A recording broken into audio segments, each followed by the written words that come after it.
Welcome to the Meeple Syrup Show, designers discussing design. We're on episode 61, Who's Got Next? And I'm excited to say not only am I here with my regular co-host, Sen Fong Lim, but I also have the one, the only, Jonathan Gilmore, my brother from another mother. How you doing, John? How's it going tonight, man? I am doing wonderful, but I gotta hear about you. I feel like I haven't got to chat to you in a while. What games you working on? What games you been playing lately? It's been real busy. I just went and spent 2 days with Action Phase Games over in Indiana. So working on a project or two for them. I've been playing Linko quite a bit. I love or that Abluxen, game. I believe was Yeah, the name. Abluxen. Yep. And Between Two Cities. I'm really digging that a lot. I haven't had a ton of time to game lately, unfortunately, but those two have been hitting the table. How about you? I've been playing today. I actually played Bomb Squad, and I would show it on the screen, but I left it at work because we want to play it more.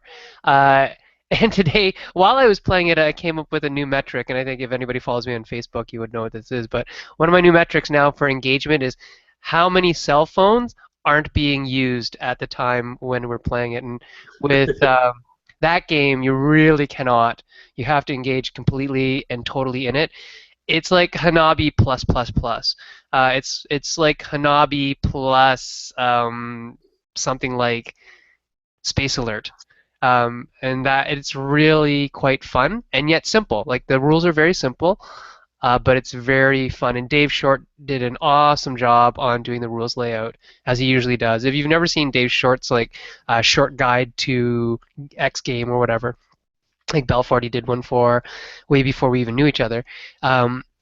He does a great job on the graphic design and layout for a lot of rules and things like that. So if you're looking for good rules to base your game off of, check out anything that Dave Short has ever done in terms of graphic design and layout, or helped or put a hand in, because oftentimes it might be Gavin that did the ones for Ground Floor or whatever, did the actual art part of it, but David probably had a very big hand in it, being a graphics guy.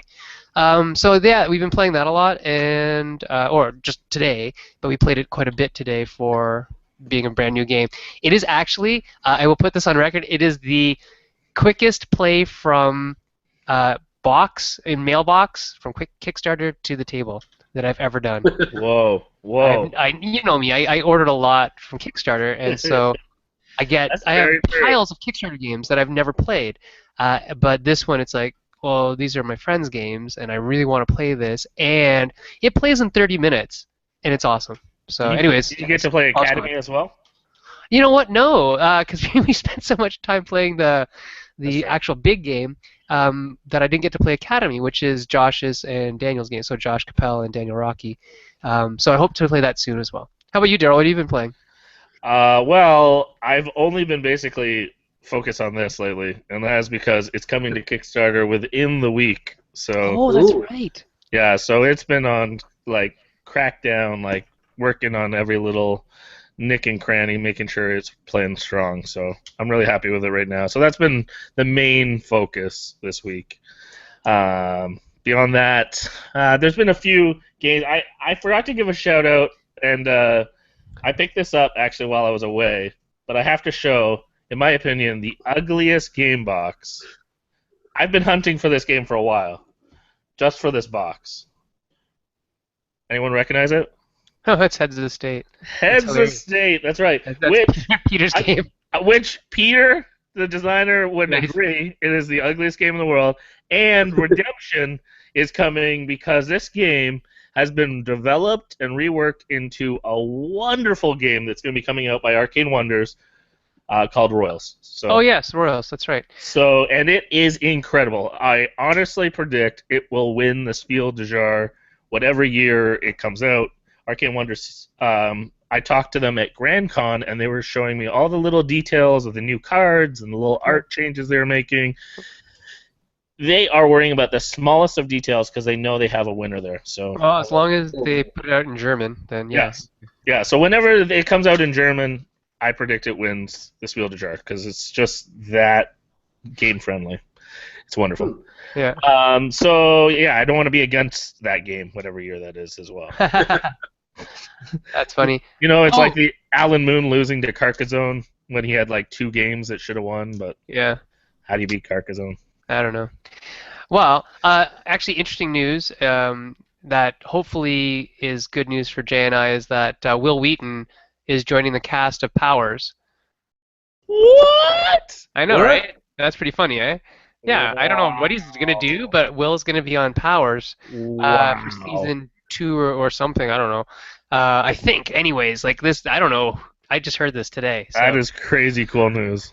And I mean, our game's not going to have art from the show, which is actually a plus in No, our. there's no way that he's not going to check it out then. I hope so. And yeah, so we got that was really interesting news today that we got that the Will thing is going to be there, and then that we're getting the art from the original comic book artist Michael Avon Oeming, who's like a hero of mine. So that's going to be cool too. And the game's coming along really nicely. We're getting rid of like the combat that was just dice based, and we're making it much more meaningful and much more thematic. So we're happy with that. And then John and I are working on another game, cartoon comic book based, right, John?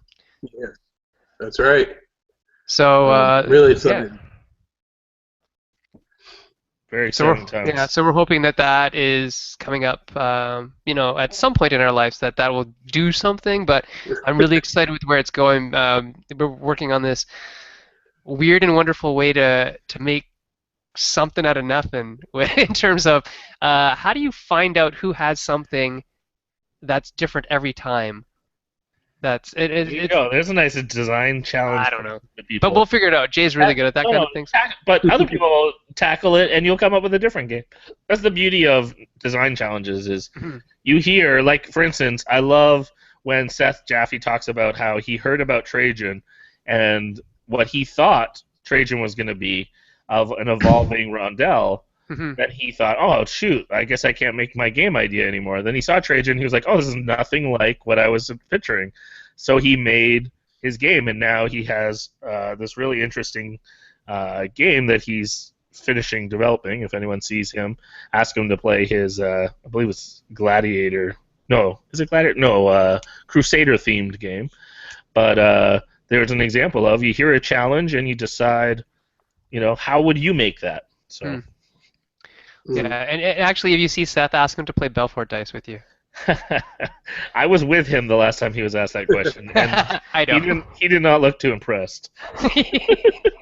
So maybe don't. I don't think he has it. Like we didn't send him a prototype, so we just sent him the rules. Don't ask him. Send him a prototype. He has to ask for it first. Anyway. So we have a really great show, and we started a couple minutes late, so I don't want to hold off anymore because these two gentlemen. We've been wanting to book for a while, but especially the director was traveling all over the world, hard to catch.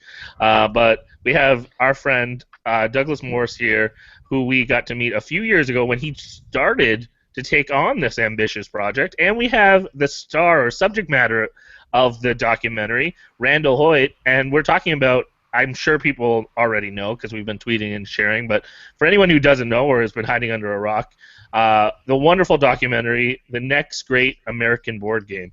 And we gave this a big plug when it first came out, but here we have a chance to follow up and hear, more inside scoop. Kind of think of this as the extra features. Although that disc is flooded with incredible extra features. So I'd also we'll talk about that. And anyone who's going to BGG, you're going to have a chance to check out this documentary as well. So, sorry, I keep rubbing it in, Sam. I'm sorry. But let's go to our guests. So, Doug and Randall, welcome to the show. Hello. Hi there. Let's go first to Doug. Why don't you start us off with when did this project start for you? When did it start for me? No, I think I had been thinking about making some sort of movie set in the game design world for a long, long, long time. And then I didn't really know what that movie would be. and then I saw the short film Kane's Arcade, which is that wonderful short film about a kid who Wonderful. makes an arcade out of cardboard. Everybody should definitely check that out. That's so cute. Yeah, and so, and I knew the filmmaker behind that, and I just thought he did an amazing, amazing job. And then I thought, oh, I could make a movie about the designers, because there wasn't at the time, and I still don't think there's really not a lot out there, and certainly no video about game designers. And that's when I just sort of got the idea. I got in touch with Alan Moon, and then he connected me with some people. I ended up going to, I think, Toy Fair in New York. I think it was 2013, maybe, was the first one I went to.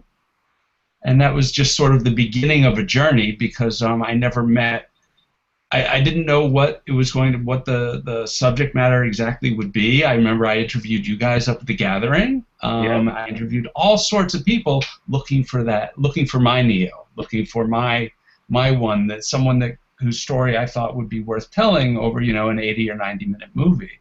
And that was we will talk more about that. Maybe you can introduce Randall, and then we come back to this.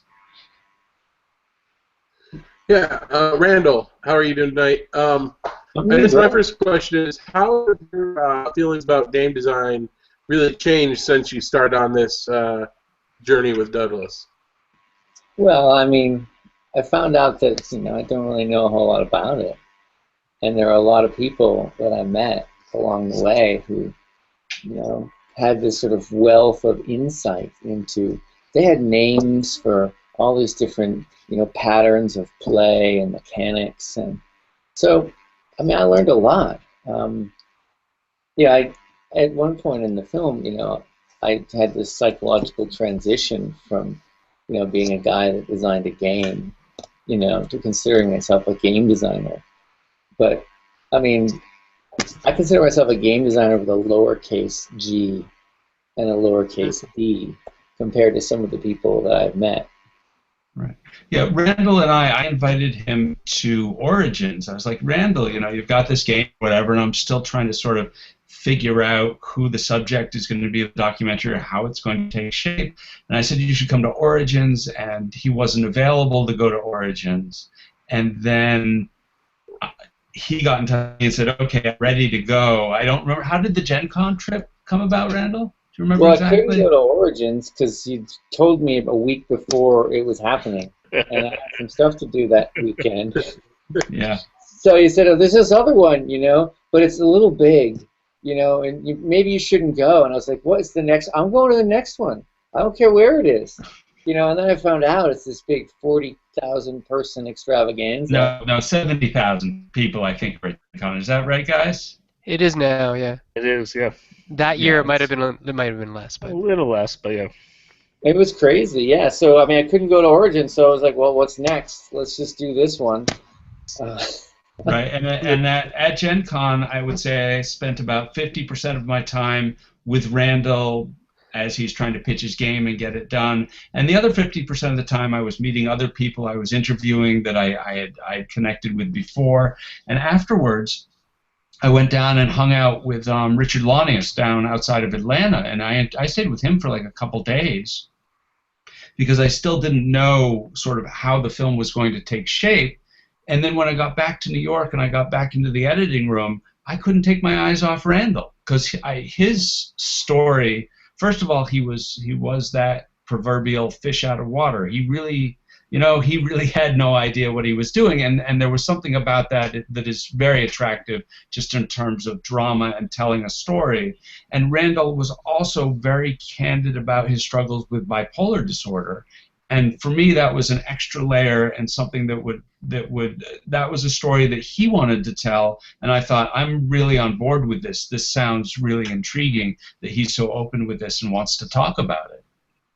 interesting. Let's actually talk about that right now. I'm just going to jump over to Randall. I was supposed to ask you a question, Doug, but you kind of answered a whole bunch there. So, in light of the diagnosis that you have, Randall, do you find that has helped you, hindered you in terms of game design? Is it a blessing and a curse at the same time? I've heard it being both, so I'd like to have a first-hand impression from you.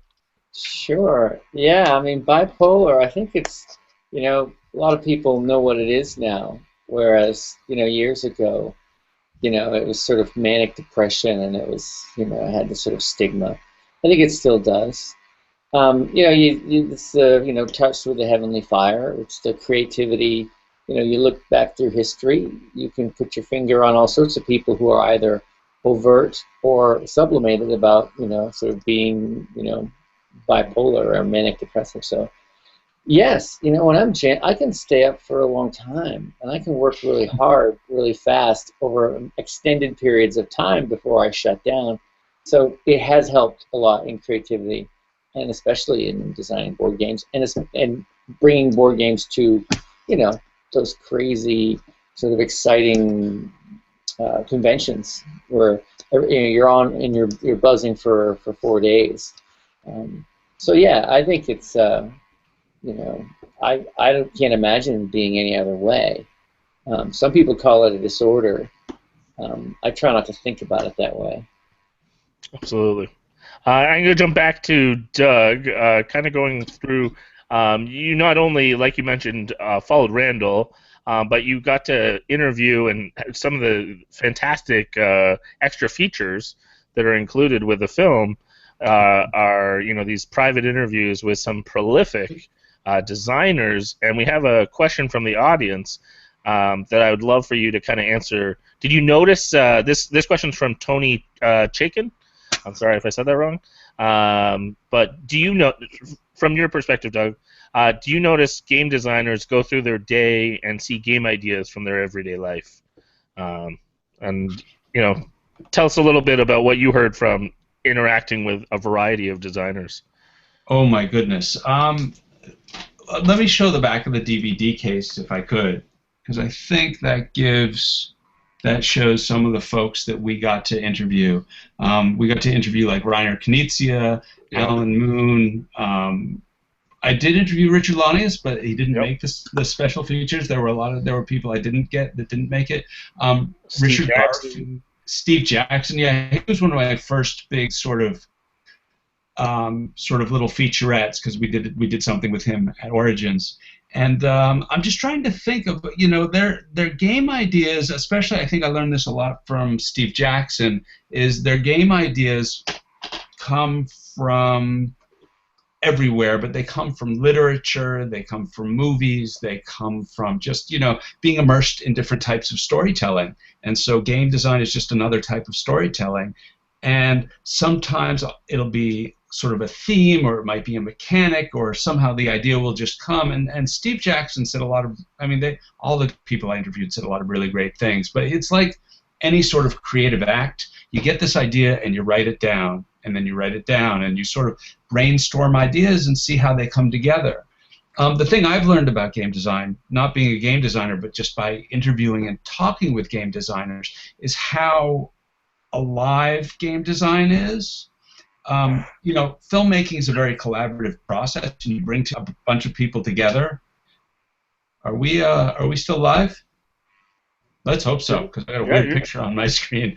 Oh, you're good. You're good. Keep going. I'm still going. So you bring a bunch of people together for filmmaking, but in game design, you really don't know what's going on with the game until it hits the table. And it literally might be like, we'll play 2 turns, and then the designer's like, okay, I know what I need to do to fix it. But the game doesn't really get the term developed. It doesn't get made unless it becomes a living organism really working with people. I don't know. Alan, he even says Ticket to Ride was a rarity for him, and that the game was, 85, 95% complete when he put it from his brain down into the design. But most of the time, and Alan said this, it's like you play it, you revise it, you play it, you revise it, and that's sort of how game design comes about. It's just a slightly longer-winded answer to the question, but yeah, I did notice, people are inspired by sort of the genres and the themes and the ideas that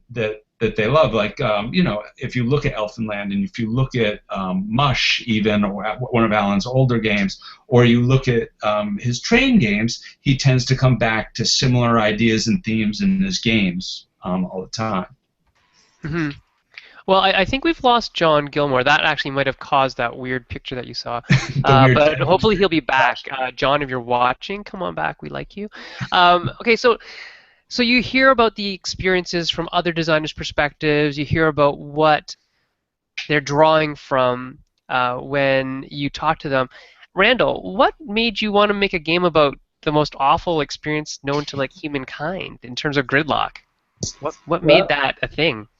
sure, sure. I mean, I talk about it a little bit in the film, but it was just driving, every week for 6 or 9 hours a weekend, and every day for a couple hours, and I just started to observe things, and I started to write things down, like making a book. I thought it should be a book, a little bathroom book. You sit on the john and you read a page. It's got a funny illustration, and you go to the next one. But then, I don't know. I had a sabbatical from University of Connecticut, and I had a bunch of time, and I was thinking, maybe this should be a game. So I spent my sabbatical essentially building a game about driving in traffic. And I mean, I can certainly speak to making a game about my personal experience. I mean, it is my philosophy of the road. That's the game that you play when you play Turnpike. It's nasty, it's petty, it's passive aggressive. I got another game that I've been working on. I'll probably bring to BGG. It's a game about bipolar. So I mean, I want to make games that come from my personal experience. I think there's a lot of designers that can do whatever they want. They can design games about outer space or some fantasy setting, but I don't think that's something that I can do in that way. I don't know. Maybe I can. I like your fantasy baseball game. I think that's pretty fun. Thanks. I mean, that's beautiful. I saw this great funny thing on Facebook the other day about it being Dungeons and Dragons for people that can't play baseball. That's my favorite meme. For Daryl. Totally. Yeah, I thought that was pretty cool. Yeah. But I mean, is fantasy baseball the next great American game? Well, it might be. Because people love fantasy baseball. So maybe a game about fantasy baseball, could take the world by storm. I don't know. Well, Daryl's Canadian, so it'd be the next great Canadian game. But that's besides the point. Randall, I just wanted. Canada is in America. Just let's make that clear. Canada is in America. It is in North America, yes. I just wanted to ask you, from your perspective, being bipolar, do you think that games can help us learn more about that, like learning about it, or helping people with bipolar deal with the consequences or the issues that they arrive at everyday life? My wife's a therapist, and I'm a psychologist, so I just wondered what you think about using games in a therapeutic milieu. Well, if your wife's a therapist, she'd probably like the Talk Listen game that we just produced a second edition of. It's about sort of getting people to talk, and it's based upon group therapy. Mm-hmm. So it's in the film. But the bipolar game that I'm working on is actually, it's inspired by, Mary Flanagan's work at Dartmouth, where she's making these sort of socially conscious games, right, where they're trying to sort of create behavioral norms or establish behavioral norms and communicate information. So in the bipolar game, your job is to it's a collaborative game where you try to keep one person from going off the rails. So everyone's job is to keep that person normal, using basically 5 indexes. One's good food, one is sleep, one's medication, one's right, exercise, and the other one's talk therapy. So right, with all these 5 indexes, everyone's sort of trying to sort of keep someone from going too high or too low. Sure, right, so give them a balance. Keep them in balance. That's like That's like Reiner Knizia's Draxala. That's pretty cool. Yeah. So yeah, and there's a lot of games that function in those ways. So I guess I need to find more of them and play them. But yeah, it's exciting, I think, to try and make a game. Like Turnpike is not about driving well. It's about driving like a total a-hole. But I think there's a place for that too. For sure, for sure. I'm going to follow up actually with Randall as well. Talking about Turnpike, I really remember and quite enjoyed when you started experimenting with the theme. And it came up through a conversation I vividly remember with Frank De Lorenzo from R&R Games, who we love Frank and think he's quite blunt and quite brutally honest sometimes. And you explored a variety of ideas of how to tweak or adjust or create, in essence, another game out of your game. And I was curious, from that experience, would you advise people, to hold theme looser, or to come up with multiple themes, or what would your advice in general be when it comes to designing games and themes specifically? Sure. Well, I mean, I can speak only to my, personal experience. Like, Yeah. I did not want to change the theme of Turnpike at all. But at some point, I'm a creative guy. I get curious. I reserve the right to to disagree with myself. And so when I started developing the Road Mage game, I sent the idea to one of my past students who's an illustrator. I said, look, I'm at this toy fair and I need like an illustration of this wizards on the road. And he did it overnight, and he sent this thing back to me. That's what I shared with Frank that day, was this illustration that I had done on the fly. And so it opened up the game. By thinking about it in those terms, the game changed. Now, I've gone back and I'm developing Turnpike. Cool. Okay, because my idea is that I need to get the mechanic worked out in the simplest possible way. Gotcha. But there is so much in terms of rules, and there's PowerPoints in Road Mage where you would, like, when you roll the dice, you have these PowerPoints that you can save up, and you have cast spells with them. But that's really another level of play. Yep. So yes, I encourage all forms of mutation, because they can take you places. A different idea, a different way of looking at it, a different lens can lead you to something else. And I think that's been my experience. I mean, I made Pandas on the River. Right. Oh, that's so Pandas on the funny. River. It's so funny you just mentioned that. I was just going to segue to that. That's hilarious. No, I made it. Did you make Pandas on the River as well, Daryl? I did. I was just going to use that as a segue. This is wonderful. Go ahead. I want to see Randall. I got to see Panda on the River when you're at. I tried a Pandas on the River game too, just for fun. Awesome. This is perfect. I was like, I have to try this for Frank. This is awesome. I couldn't get it to work, but so yeah, I designed a Pandas on the River and I pitched it to Frank. Oh, good. I thought, just the chuckle alone, and I was going to ask, what creative expressions or interactions have you had, Doug, with the film and different applications? Because I'm sure your original intent wasn't to give people pitch material, but I'm sure now you've seen a variety of people using your film in different ways, teaching or learning things or things like that. So I want to go there, but I also want to hear about your attempt. My attempt to game design? Yeah, we got to go there too. So well, one thing that was funny. What is that? Unicorn game. Say that again, Randall. Tell me about your unicorn game. What? I don't have a unicorn game. You made a unicorn game, dude. Don't be shy about it either. I never made a unicorn game, but good try. You made a gladiator game. I did work on the gladiator game. Sen, you kind of rolled your eyes at it when I showed it to you. No, I did not roll my eyes at anything. I never roll my... No, positive encouragement. No, the only thing I roll my eyes at is my students. Oh, okay. That's all. That's the only thing I roll my eyes at. I thought I got inspired to try. I was watching when you spend all this time with game designers and you're interviewing them and things, and I got inspired to try a couple things. So I tried. Tried to work on that gladiator game. And it was funny. It was like, oh, I'm so excited, and I wrote down all this stuff, and I made an arena, and I got the figures and everything, and I literally tried to play the first move. I was like, this game doesn't work. It just doesn't work. And I didn't really want to spend the next. I tweaked it here and there, but I'm a filmmaker. That's what I've been doing for 20, 30 years or whatever. So I know how to make movies. And if I wanted to be a game designer, I would have to put in those kind of hours. And I thought, trying to master another creative discipline at this point, it would be fun, but it would just be a tremendous number of hours and a tremendous number of games that would eventually, they'd almost all be tossed out the window. And so, that was sort of not a major revelation, just a minor one. But I also tried Pandas on the River because many years ago, a friend and I had this idea of a river race game that had gems on it. It was going to be called Canoe Canoe.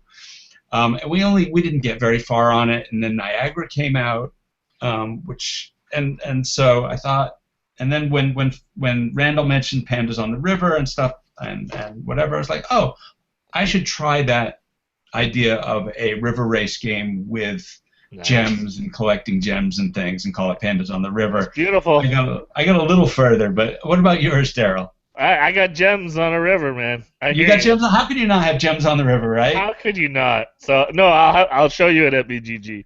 Well, maybe we can combine our. I assume Frank didn't take your game if you're telling us about it. Well, he actually expressed interest, but he didn't want to take it. But he loved that I pitched something that had pandas because he's obsessed with pandas. He adores pandas. Hold on. Well, I just gotta say, you both are talking about stealing my game idea. Yeah, exactly. No, we're not your idea. We're only stealing the name. Just the name. But I'll be honest, mine has evolved away from Pandas on a River now.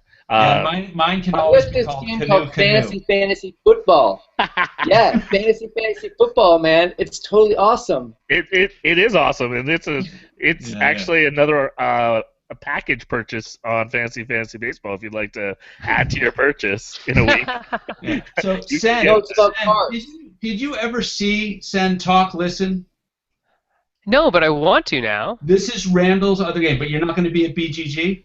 No, I am not. Oh, come on. Yeah, I have to teach. I have this thing called students that I have to educate. I have to teach. I'm teaching Monday night. Randall's teaching. You know, Randall's a full I professor. know he is. Yeah. And we're both managing to get down there. Yeah, I can't. I just You grind can't. There it is. So There's anyway, the box. But Talk Listen, if you watch the movie, Sen, which I know you haven't yet, but you will soon. Yes, I've watched parts of it. When you watch the end of it, you'll see Randall talk about his game, Talk Listen, which has a lot to do with bipolar group therapy. Yeah. Awesome. Which is why I bring it up. And that's perfect. These 3 dice are amazing, and I would love, or Randall would probably love to show it to you and talk to you about it. Yeah, definitely. We'll have to do that sometime. I'll sit and listen and then pass it on. and my wife's a marriage and family therapist, so okay. I can pass that on. Yeah, I think that I love tools like that for therapy, so it's cool. Let's Fantasy Pandas. Oh, Dave Tomei is saying you should make a game called Fantasy Pandas. I'll co-design that with David after we finish our barbecue game. All right. Okay, so getting back to game design, do you have, Randall, any tips on how you got out of your comfort zone in terms of, or got into a different zone from knowing nothing to knowing something to now knowing more than you did before, in terms of game design, in terms of picking different themes? What has helped you along the way more than anything, you think? Yeah, let me think about that one. I guess I'd have to say I'd recommend, to people who are listening, to be in a movie, to be the subject of a documentary, if you can. I mean, it's not for everybody. It's easy. I think everyone can do it. Oh my! It really worked. It worked for me. And then I had Doug, who didn't believe in my game, and he was constantly harassing me all the time, and he put me in situations where he knew I would fail. So I feel like definitely get yourself in situations where you have somebody who's pushing you to fail a lot, and then the rule of design is fail faster and more often. Yes. Yeah. So, or fail forward. I think we like using that more now. Forward. Yeah, exactly. Yeah. So I mean, I think that pressure cooker. I guess exigency. My composition teacher of my undergraduate education, Henry Bidham, told me that there is no substitute for exigency. That's probably true. Having to do something, and I would have to create prototypes, and I would bring them, and I would give them away, and I would wait to hear people tell me that they can't use my game, but it's really good, and they like it. Actually, I do want to jump in here, because when we went to the UK Games Expo and screened the film, and then we had a little booth, and we did some testing of the game, Randall had made some major changes to the game. There had been sort of problems that had been, people mentioned in the movie, and then certainly as we were going around and pitching it and things like that. And pretty much they had all been addressed, and it actually found a really strong group of people who enjoyed it. and they would like come to the table and they'd be waiting. You know, that sort of scene that you really want if you're pitching a new game. People would come to the table. They'd be like, I heard a lot about this game. I want to try it out, that sort of thing. So that was actually a really exciting time. And for me, that meant that Turnpike as a game had really turned some major corner in terms of its development. So we'll be bringing it down to BGG. When we're screening the movie at BGG, I think Friday, November 20th at 2. And so we'll be screening the movie on Friday at November 20th at BGG, but Randall will also have some copies of the game with him, and so he'll be able to do some more play testing and showing it around and that sort of thing.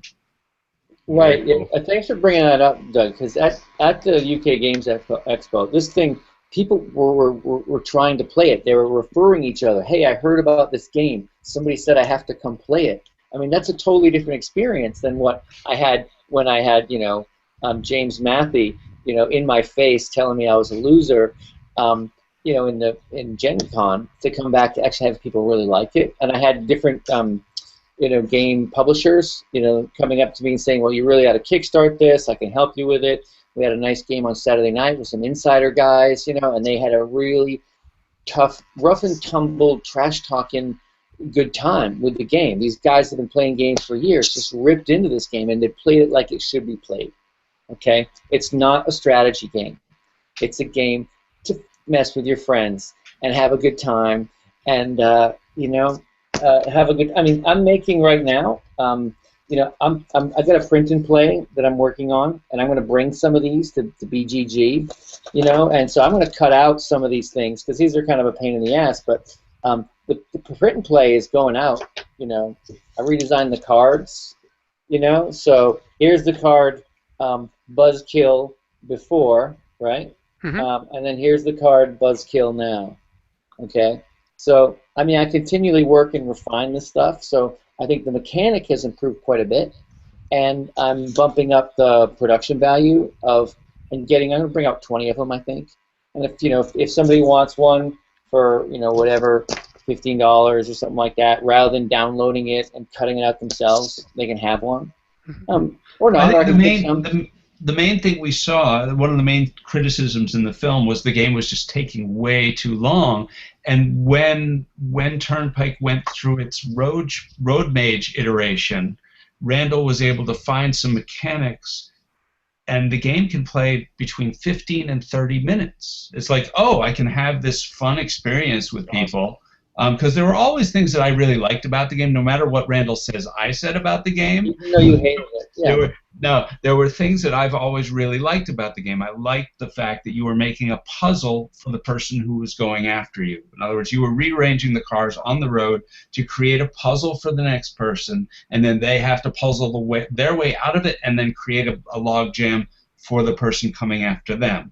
And so I always liked that element a lot, but again, the game was just taking too long for what it was, and Randall seems to have, when we got to the UK Games Expo just last year, he seems to have cracked that and worked out, how to make the game play real fast. Interesting. I want to ask you, actually, so I'm gonna play therapist for you guys a bit. Douglas, oh, yeah. What is the biggest change that you've seen in Randall since the movie? As a designer, as a person, everything. What do you think?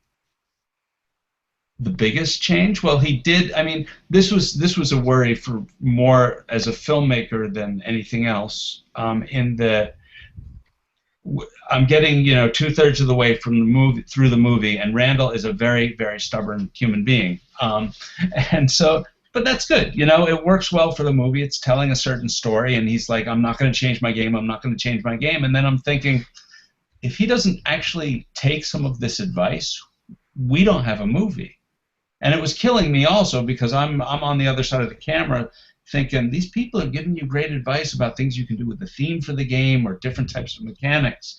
And so finally, in the movie, he makes that change. And so that was important to me personally. And, I think one of the things I wanted to do with the movie is sort of make it a primer on game design, but in a narrative form.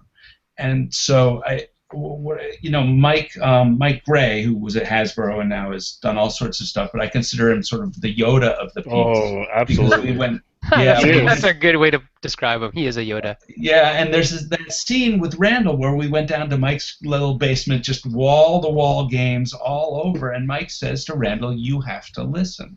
Right? That's sort of the message of the movie. You have to listen, and you have to figure out what the feedback is telling you, and you have to refine your game. And Randall, and I also have to say, making the movie with Randall was a true collaboration, because Randall and I would talk about shot. We really worked together on the movie, and one of the scenes. First of all, I love the Mike Gray scene when Randall's showing Hold him on, his I was game wanting and to pitching butt him in his- here, Doug. Hold on. What- Mike what- Gray said to listen, and then he said, "But I don't listen very well." Okay, just want to put that Yeah. out there. I love He said, that. but then he said, but when I do listen, my games have gotten better. So Randall, I know the dialogue of the movie probably even a little better than you do, because I've heard it a few more times. So he said, when I do listen, my games get better.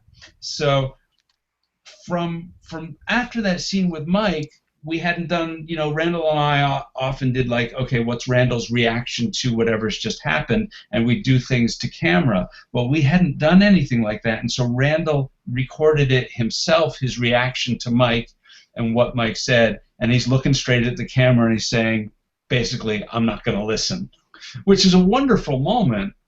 But again, it was a collaboration, because it was footage that Randall shot and did and suspected it would be good for the movie. But fortunately, Randall did eventually listen. And when he first told me about the road mage idea, I thought he was bullshitting me. Know that, Randall? You said, "Oh yeah, I'm going to do road mage." I'm like, "No, you're never going to change your theme. You're never going to work on, take some of these suggestions." But he really did, and so that was. I think I'm the still most doing important road thing. mage. He's still doing it. Randall, I wanted to ask you, in terms of being stubborn, how has that helped you and how has that hindered you as a game Well, designer? Well, here's the thing. You have to have a certain amount of ego strength to be a designer, because you present materials to clients. I've worked for the Guggenheim, I've worked for major universities, corporations, multinationals, and you put ideas out there, and then they, like some of them, they want to rearrange them. You can't get too attached to them, so you have to have a bit of ego strength, but you also have to be able to assert yourself and not get pushed around. And when I'm designing, I'm a lot more flexible. Somebody's paying me, but for this project, it's my project, And there's a point with Mike Gray where he talks about being an artist versus being a designer. Artists, you can make your own game. You don't have to listen to anybody, but designers, should listen. So I think that being stubborn is it's part of my character, and it's essential. It's essential to anybody who has an idea they believe in, of course. But it's also the same essential characteristic of a fanatic, and and people who are delusional. So I'd say when I'm not stubborn, sure, you can find solutions a lot faster. Sometimes the solutions aren't as I don't want to say this. Well, I don't think I have words that can describe it. I don't want to sort of say something bad about compromise, because I believe in it, and I think I did in a lot of ways, and I listened. But I think you got to stick to it. If I was going to say anything to a game designer out there, it's like, if you've got an idea, don't let a couple of cycles of the game industry get in your way. Don't let a couple of years of people saying you should do something let you destroy your own idea and not do it. It might take you 2 or 3 years. I worked on Turnpike for 8 years. It's still not published. Will it get published? Yeah, it's going to get published if I have to publish it myself. Anyway, Mayfair's still out there. There's a still vague maybe from Mayfair. Who knows? I mean, I love those guys.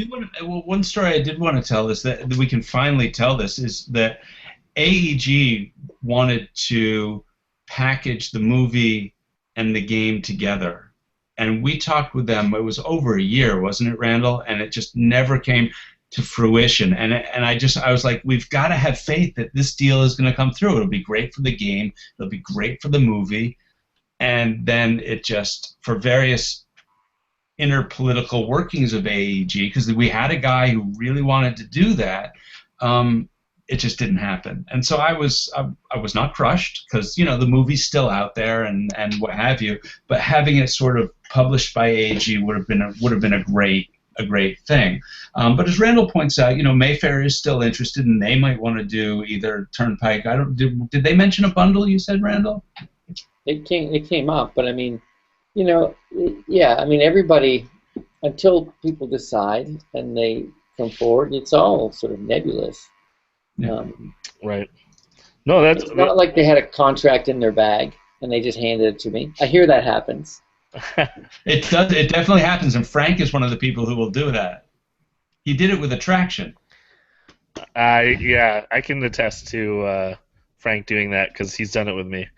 Yeah. Which was really funny, because in the documentary, I love the dialogue about no one's walking around with a contract, and then I believe that, and then I experienced the opposite. But yeah. I would say that it's not normative, that Very rare, it is a rarity, and like Randall's saying, many games take many years to really find the right home. So, and many of our viewers know that, because we have a really great mix of experienced and new designers that are our regular viewers, and so some of them have been working years on maybe their first design, or they're new and they're just early in the process. So I mean, I think to some degree this documentary is a perfect fit for our audience, because they're kind of anywhere along the spectrum of Randall's story, and also then the people that you interact with along the way of the journey. So I'm curious, Doug, pointing back again to your experience of being behind the camera, seeing things, what advice would you offer? Because I was kind of hoping to see like an extra feature of like Doug's advice. And I was, where you couldn't, you were, asking all these other experts, but now you're an expert. You were there as well, gleaning from a variety of people. And I'm curious, what advice would you give new designers so that they could have a positive experience going through the pitching process and developing and inventing a game? Well, I mean, and this may seem like a shameless plug, but and it will be, but it's also what I believe sort of to be the truth, because one of the things, the reason for making this project, one of them was to help people with game design, right? I didn't track down Knizia, Jackson, Leacock, Richard Garfield, Alan Moon, Antoine Bauza, Eric Lang, Mary Flanagan. I didn't track these people down, just because I'm a weird stalker guy. I tracked them down because I wanted to communicate what it was to be a game designer and what could help people design games. So I think that the advice that I have is sort of embedded in the questions that I ask these particular designers. And certainly by the end of my journey, and I think Richard Garfield was one of the last people that I interviewed, I sort of had filtered a tremendous amount of information from talking to designers into the questions and the types of questions that I would ask, and therefore the answers that you get from these guys who really know what they're talking about is what I wanted to get at, whether it's listening really well, whether it's the fact that you can't hold any idea precious, you have to just keep designing, working on it, throwing it out, trying it again. It's just all of that, all of their sort of collective experience is like 2 hours of extras on the DVD, and I think over 3 or 4 hours of extras on the digital downloads. Just what's on there. I mean, I didn't even get in the movie all my footage. Yeah, I know. Well, that was the thing. I gotta buy the old footage. I had to, I had to at some point say, my main movie is about Randall and Randall's journey, and that's sort of the narrative that I want to tell. And Randall's journey is about game design, and it is about approaching publishers and how to pitch games and that sort of thing. And that was sort of someone new coming into the industry.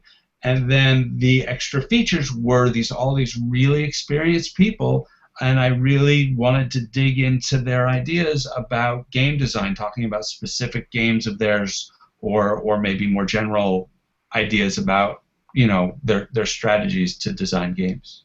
Absolutely. Bouncing back down to Randall, I mean, you've had this experience. I'm curious on two fronts. One, you've already shared that you're working on a game with Bipolar. I'm curious, do you feel a sense of like you have to live into this persona that the film has made, and on that, can you leverage that? Is there something to be said about using this experience for future design and developing of games in the future?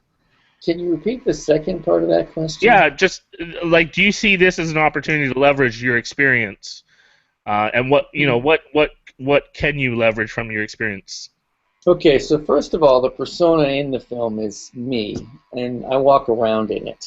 Yeah. And at times it's more elevated because I'm bipolar and I get Sure. pretty manic, and other times it's on the other end of the spectrum. So yeah, I think that's just me.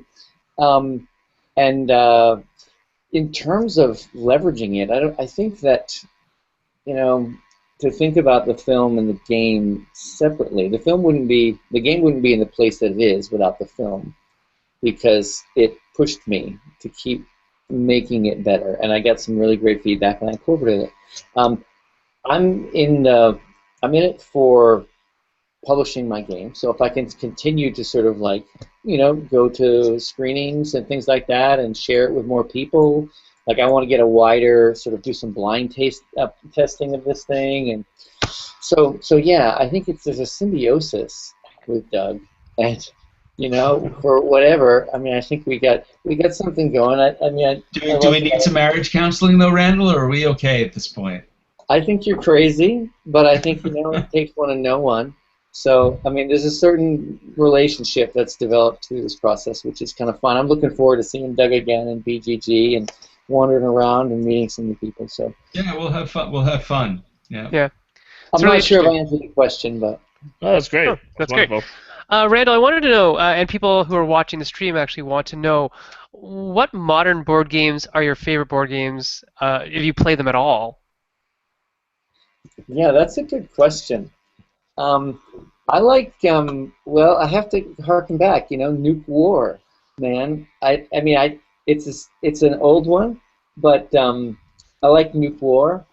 I play a lot of Settlers because I hang out with a lot of non-gamers, and I can lay down some family business. So, it's a funny thing. I need to play more games. I want to play more games. It's hard to make the time. So, yeah, I think I just sort of fall back on my favorites. Yeah, I mean, Nuclear War is like from the 60s, right? So it's quite It's old. one of my first games I played. Yeah, growing up, Yeah, I think Nuclear War is fantastic, and Rick Loomis is a rock star, I think. Yeah. Yeah, I met him, I think, at one of the conferences we went to. What were you going to say? No, I wanted to ask Douglas, when you were asking the questions that you asked to all the other designers on the special features and whatnot, was there anything that people wouldn't answer? One thing, and you must know this, is I find the tabletop community is a really open one, and pretty much, I don't think, so no, I don't think there was ever, people are very supportive, people want to tell their stories, and certainly the people I met with were very, very accommodating. I mean, Richard Garfield, I only got like about 20 minutes with him, but it was like some of the best 20 minutes I got. No. So the answer to that question is no. Maybe to flip that question a bit, were you surprised by some of the reactions? And I especially think of James. I mean, we know James. but man, that reaction, I gotta say, when I first saw that, I was like, what? And then, I mean, anyone, if you just want to see like a very hot-tempered response from James, you can see James in all his glory. That's just who he is, and he was. Yeah, no, I had no idea that was going to happen. In fact, I was working with a guy, Gary Dixon, who was like, "We got to see James. We got to get Randall and James together, or whatever." And then we did, and that sort of explosion was the result, and it was very.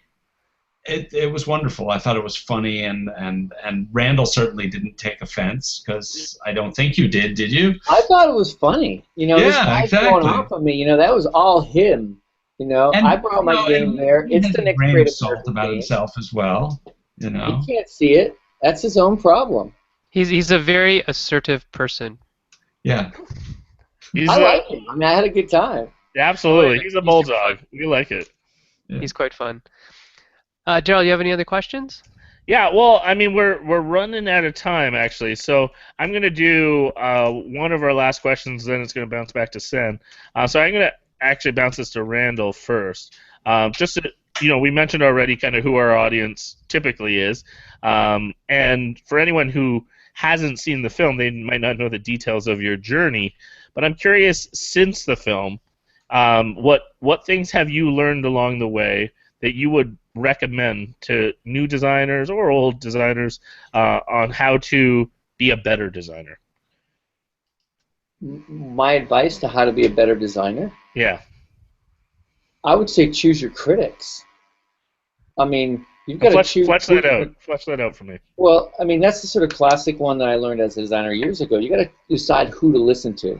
And of course, the less you know, the harder that is. But when you're going out to to pitch a game, and some person that isn't necessarily that astute about games tells you that they think the theme is boring or you should do this. You don't listen to them, do you? No. You have certain people that you listen to. So knowing who to listen to is one. And of course, starting up, I didn't really know who to listen to. Maybe I don't anymore. I would say be stubborn. Stick to your guns, and if you have an idea, keep pushing it. Mutate mercilessly. Change the idea, of course, but keep developing if your core idea is something that's essential to you, keep developing it. It doesn't mean you can't develop concurrent patterns. Let's see. Please and thank you. Follow up. Send emails afterwards thanking people for their time. I would say find people who believe in you and work with them. Even though Doug didn't believe in my game, I feel like Doug sort of believed in me. Yeah. Anyway, what I might add to that is when I was in England, I was part of I was hanging out with a playtest group, and it was led by two guys, Matt Dunstan and Brett Gilbert, the guys who designed Elysium. Yes. And I just learned a lot. I mean, I think the playtest group, if I had advice for designers, the playtest group is the most important thing, right? You're home alone, you're working on a game, you got to bring it to the table. You have to get a smart group of other designers to play your game for, doesn't matter if they're playing your game for 5 minutes or 50 minutes, so you can get the feedback, filter it, figure out what people are really saying and what you might want to try for the next iteration.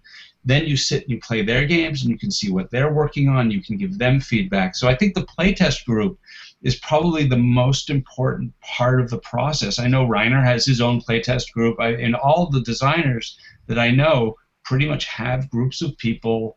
When Antoine Bauzum, I'm on his Facebook feed, he's like, yeah, I'm going to do a playtest with Ludovic tonight, or someone else, or Piero. And it might not be a game that they're working on together, but they're always playing their prototypes together. Yeah. Okay, last questions, because we are almost out of time. So quickly, Doug, is there going to be a follow-up to this, or what is your next film project that's game-related, do you think? That's game-related. Because I'm working on an adaptation of a medieval play called The Second Shepherd's Play. That's interesting, post-production but not now. game-related. Well, no, but it's people dressed up in medieval costumes. So if you ever play D&D, you'll be like, oh, yeah, okay, I can kind of see where that comes from. I would love Randall's dream to come true. I would love Hasbro to pick up, Turnpike, and then I have a second movie that I would make with him if he would have me along for that particular ride.